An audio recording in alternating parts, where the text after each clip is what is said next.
प्रचंड काम आहे आज. कमी आलं ना, कामगार कमी आले ना, मग आज जरा काम खूप जास्ती आहे. मी पण अगं वहिनी जर आजारी आहे. कालच मी डॉक्टर सुनील सूर्यवंशीकडे घेऊन गेलेलो होतो. त्यांनी औषधी पाणी दिलं आणि बोलले हां आता बरी आहे. तर त्यांनी म्हटलं की जरा काही काम करायला लागतं, पण जरा हट्टी आहे. अगं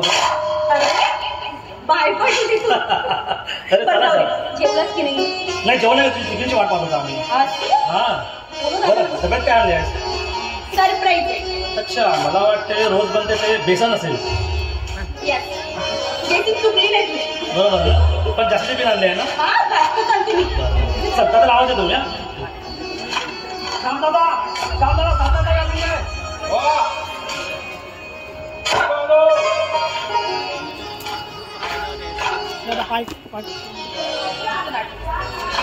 आलीच असतो, मला वाटलं तू येणार म्हणून डबा घेऊन. नाही अगं विसरत नाही. सकाळी सकाळी तुझे आता छान गरमागरम जेवण केल्याच्या नंतर मला भूकच लागत. आणि या गदानीमध्ये काम चालूत काम करत असताना भूक मरूनच म्हणून डबा आणत नाही. हो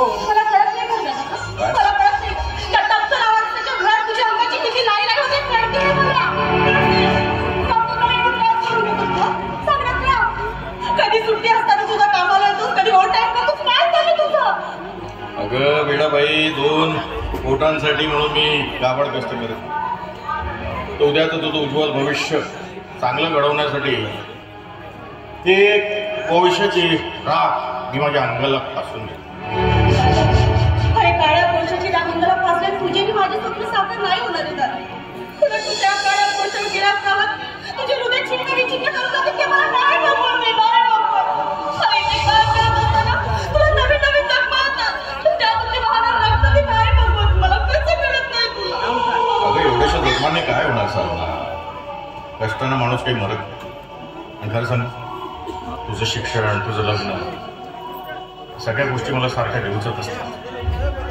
आणि मग माझ्या आतला आत्मा मला आवाज देतो, श्याम उठ, उचल ती आणि गाव. आणि आपली पाय मग घाटानीकडे वळायला. खरं सांगू, तू माझी काही काळजी करू आणि अशी डोळ्यातून अशोक नको. माझी काळजी घेणारा तो आहे ना पालनहार. अगं तू सगळ्यांचं व्यवस्थित करतो, माझं काय करणार नाही व्यवस्थित? अरे तो तुझा देव सुद्धा निष्ठुर आहे रे विष्णू. त्याला किती रक्त आलं ना तरी त्याला माझं नाही फुटायचं रे, नाही फुटायचं. तू त्याची ओढ चुकली तर त्या तुझ्या परमेश्वराने माझ्या आईवडिलांना माझ्यापासून लीच लावून घेतलं. त्यातून कसे कसे सहन करूया? वहिनीच्या रूपात आई मिळाली, तुझ्या भावनेला माझ्या पोटच्या पोरीत मिळवले, माया गेली. पण ते सुद्धा ते निष्ठुर परमेश्वर नाही बोलणार.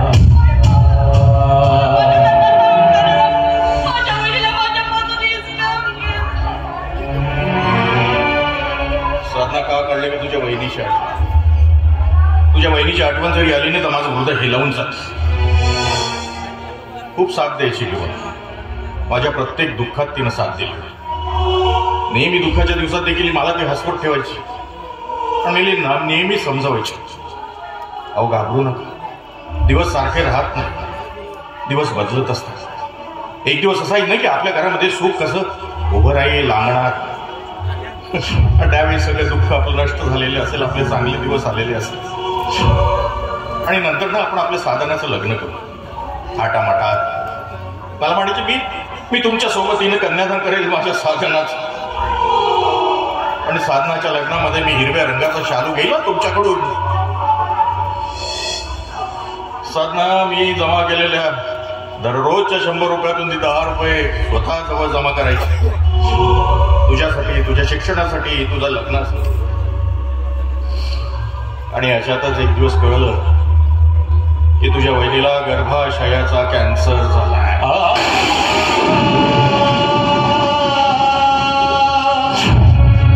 त्या आजारानं फार खचून गेली होती, गती अशक्त झाली. तू जमा केलेल्या तुझ्यासाठी जमा केलेल्या पैशातून मी तिच्या उपचार करायचो, डॉक्टरकडे नेऊ. डॉक्टर तो कॅन्सर बरा करण्यासाठी किमो द्यायचे आहे, तिच्या शरीरातले विषाणू मारण्यासाठी. तिला खूप त्रास व्हायचा. ते कॅन्सरचे विषाणू तिच्या शरीरातल्या प्रत्येक अवयवामध्ये पसरून गेले. डॉक्टर दवाखान्याच्या वार्डामध्ये तिला जेव्हा केमो द्यायचे ना तर ती खूप किंचाळायची, खूप ओरडायची, कारण तिला सहनच होत होतं. वार्डाच्या आतमध्ये ते किंचाळायचे आणि वार्डाच्या बाहेर तिची वाट बघत असताना मी रडायचो. मला तिचं ते ओरडणं किंचाळणं सहन होत. आणि अशातच एक दिवस तो यमदूत आला आणि तुझ्या वहिनीला आमच्यापासून हिरावून घेऊन गेला.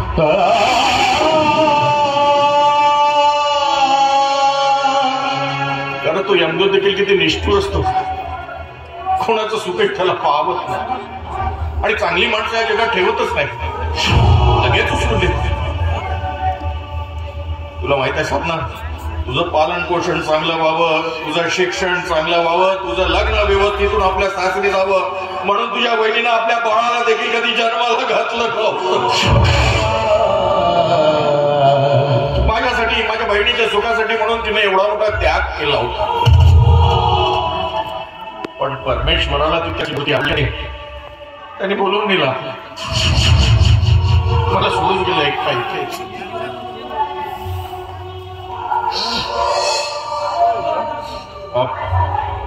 अरे चेतन, काय चालवलं तू केव्हा आला? आताच काय चालवलं? जुन्या आधुनिका उजाळा देऊन झालेल्या जखमांना कशाला शिकवतो? बरं ते जाऊ दे.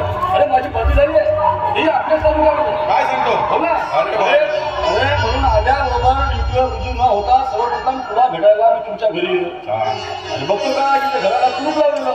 मग तिथं कळलं की तुम्ही दोघेही गेल्या. तसा तुमच्या पावलांनी तुम्हाला भेटण्यासाठी विचारलं आणि बरं झालं, खूप दिवसाने का होईना माझ्या गावाचं दर्शन झालं, माझ्या विठुलाचं दर्शन झालं. अरे बस कुठे आणि माझ्या चिऊ ताईला सुद्धा डोळावर बघतात. काय केलं दादा? नाही मग आता तू रोज शांतीला भेटायला जातो. अरे आता ऑफिसच्या कामामुळे रोज तर येता येणार नाही, पण अजून नक्की येत नाही. आणि तसंही मी तिकडे गेल्यापासून तुम्हाला एकदाही भेटायला येऊ शकलो. आठवण यायची, रोज आठवण यायची. तर तेवढ्या मोठ्या शहरात तुमच्या पगारामध्ये संसार सांभाळून यायला मला वेळच मिळाला. पण आता मात्र माझ्या दादाला आणि ताईला भेटायला माझ्याकडे वेळ असणार आहे. मी बहिणीला आणि मुलाला आणलं नाही तू सोबत. नाही का, मुलांचं शिक्षण सुरू असल्यामुळे हे सगळं त्यांना तिथे ठेवायला लागेल. मी जात नाही का अजून? बरं बाबा, तुझा प्रपंच सुरळीत चालू आहे ऐकून मला प्रचंड आनंद झाला. पण तू वेळेवर आला. अरे साधना माझ्यासाठी गरमागरम डबा करून घेऊन आली. आता आपण एक काम करू, सोबत जेवणच करू. मी काय म्हणतो, मला इथे जेवण करणं जरा शक्य होणार नाही. अरे हो, मी विसरलोच होतो. या एवढ्या धूळ मातीत कोळशाच्या कदानीमध्ये तुझ्यासारखा माणूस जेवण कसं करणार माझ्यासोबत? अरे माझ्या चिवताईच्या हातच्या जेवणासाठी तर मी आतूर झालो. पण काय मला वाटतं तुम्ही दोघेही आज काहीतरी विसरत आहात. काय विसरलो? अच्छा दादा, तुला लोणचं हवंय का? जेवणासोबत लोणचं हवंय का? अरे दादाला आवडतं ना, मी रोजच घेऊन येत नाही. ये जेवायला बसली. नाही ग सपना, मला वाटतं तू सुद्धा मला विसरलीस. काय बोलतोस? श्याम दादा, मी खूप दोघे पण एकसारखेच आहात रे. नाही सपना, नाही. नाहीतर श्यामदादाच्या मनगटाप्रमाणे तू बांधलेला रेशमी धागा माझ्याही हातावर अधिक शोभून दिसला. श्यामदादा, श्यामदादा, 20 मिनिट झाले सोडून जाऊ रे, अजून फुटलं नाही. कुठलं नाही? अरे चल लवकर.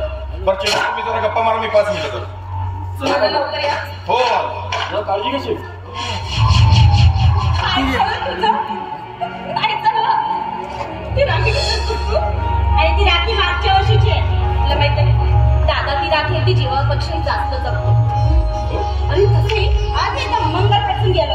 हा मंगलवेदी आणि काम आहे ना, तू साईड आहे, मस्तपैकी दोघांनी राखी बांधते.